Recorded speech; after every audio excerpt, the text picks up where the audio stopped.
মামা এবার ব্রাজিলের প্লেটেতে দইরা বাড়ি গাড়ি যা আছে সব কালার হইব। চল বাজারে যাই, দিয়ে অর্ডার দিয়েছি পেন্টিং এ। দেখেন ভাই, আজকে মুসলমানের সন্তানেরা যেভাবে মেসি নেইমারের পক্ষ হয়ে যে একটা ত্যাগ স্বীকার করতেছে, এটা যদি আমাদের ইসলামের জন্য এই ত্যাগটা করতো তাহলে ইসলামের কতই না উপকার হতো। ওই যে দেখ আর্জেন্টিনার গোটা ছাত্রী দাঁড়ায় রয়েছে, চল। ওই যে দেখ ব্রাজিলের কয়টা সেভেন আপ আইতাছে। কি বললি তুই? তুই কি জানোস তুই যে দল সাপোর্ট করস ওই 9 বছর সংসার করছে, বিয়ার আগে 2টা পোলাপান হয়েছে, তারপর বিবাহ করছে। কি বললি তুই? এটা আমার বসের বিরুদ্ধে এত বড় কথা? তুই এনে দাঁড়া, আমি আইতেছি। চল। আচ্ছা যা, কারেন্ট নিয়ে নিয়ে আয় যা। আমার বসের বিরুদ্ধে এত বড় কথা? পোলাপান তোরা কই আছো তাই তো? কাকা আমনে কই এলাকাত গঞ্জাম রাখছে? ওই যে দেখ ওরা সত্যি সত্যি পোলাপান লইতাছে। ওই তোরা কই রে, এলাকাত গঞ্জাম লাগছে।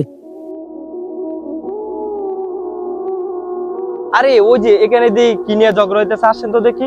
এ তোমরা কি নিয়ে ঝগড়া করতেছো? এ থামো থামো তোমরা, এ তোমরা মারামারি কার জন্য করতেছো? হুজুর, আমরা ব্রাজিল করি, হ্যাঁ আঙ্গ দল নিয়া এই বদনাম করতেছে। হ্যাঁ জ্ঞান থুয়ে দিমু, হ্যাঁ আনো গাইরে লামু। দেখছেন হুজুর, হ্যাঁ কয় আম ঘরে বলে গাইরে লাগবে।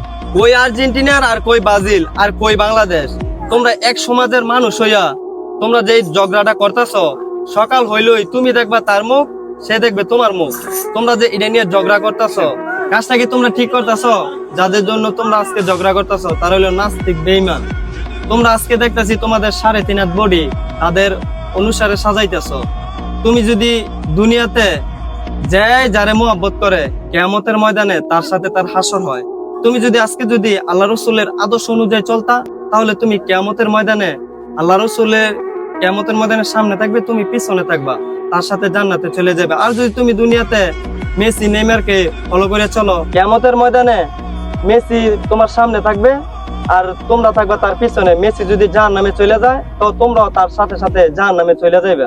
তাহলে একটু চিন্তা ভাবনা করে চলো, আল্লাহ রসুলের আদর্শ অনুযায়ী চলো।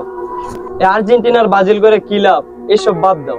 মেসি নেইমার তারা হলো খ্রিস্টান, তারা নিরীহ ফিলিস্তিনিদের উপরে যুদ্ধ ঘোষণা করছে। তারা কখনো মুসলমানদের বন্ধু হতে পারে না।